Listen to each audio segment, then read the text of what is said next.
রাজধানী বুকে এখানে কিছুদিন আগেও ছিল ময়লার স্তূপ আর দুর্গন্ধ। এখন ভোরের রোদে ঝিলমিল করছে টাটকা শাকসবজি। দেখতে অবিশ্বাস্য মনে হলেও শহরের মাঝে এ যেন এক টুকরো গ্রাম। দর্শক, এটি হাতিরঝিল লেকপারে একটি পরিত্যক্ত জায়গা, যেখানে একসময় ছিল ময়লার ভাগার। এখন সেখানে চাষ হচ্ছে প্রায় 28 ধরনের সবজি। মূলা, ধনেপাতা, লাল শাক, টমেটো থেকে শুরু করে পালং, লাউ, পুঁইশাক, এমনকি পেঁপে পর্যন্ত চাষ হচ্ছে এখানে। ময়লা আবর্জনা ছিল সেই সময় আর কি, এই জিনিসটা ভালো দেখাইতো না। আর এখন এই যে ইদারিং আমি দেখতেছি চাষবাস করতে আছে এই বাইরে, আমি অনেকদিন ধরে দেখতেছি এই জায়গা। আগে তো আমরা যখন আসতাম তখন যে ময়লা আবর্জনা ছিল অনেক সময় গন্ধ করতো করতো, কিন্তু আলহামদুলিল্লাহ অনেক সবজি চাষ করতেছে, এটা অনেক ভালো দেখা যায়। এই পরিবর্তনের পেছনে আছে আশপাশের কিছু মানুষ।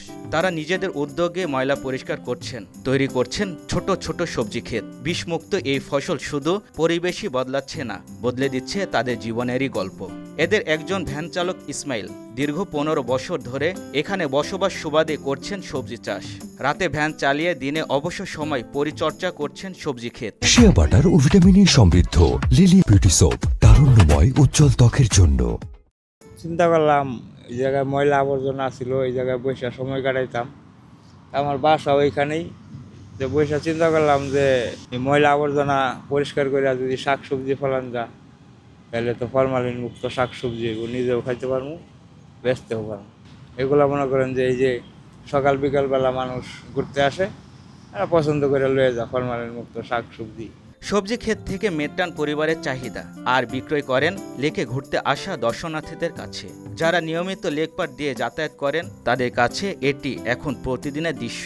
এখানে চাষাবাদ করে চাষিরা তৈরি করছে নিজেদের ছোট আয়ের পথ। না খাইতে পারি না, অনেক দাম। এই কারণে মনে করেন আমরা চাষি কইরা তারপরে পরিষ্কার করে আবর্জনা পরিষ্কার করে তারপরে আমরা কইরা খাই। টাকা বিক্রি এতটা করতে পারি না, দেখা গেছে যা হয় তাই আমরা মানে নিয়ে কোনোরকম খাইয়া দিন বাঁচাই। দূষণ আর কংক্রিটে এই ঢাকায় এমন সবজি চাষে এখানকার মানুষগুলো প্রমাণ করেছেন ইচ্ছে থাকলে শহরও সম্ভব কৃষির চর্চা। একদিকে বিষমুক্ত তরতাজা সবজি, অন্যদিকে পরিবেশ রক্ষা ছোট হলেও একটি কার্যকরী ভূমিকা। নয়ন মাহমুদ, RTV।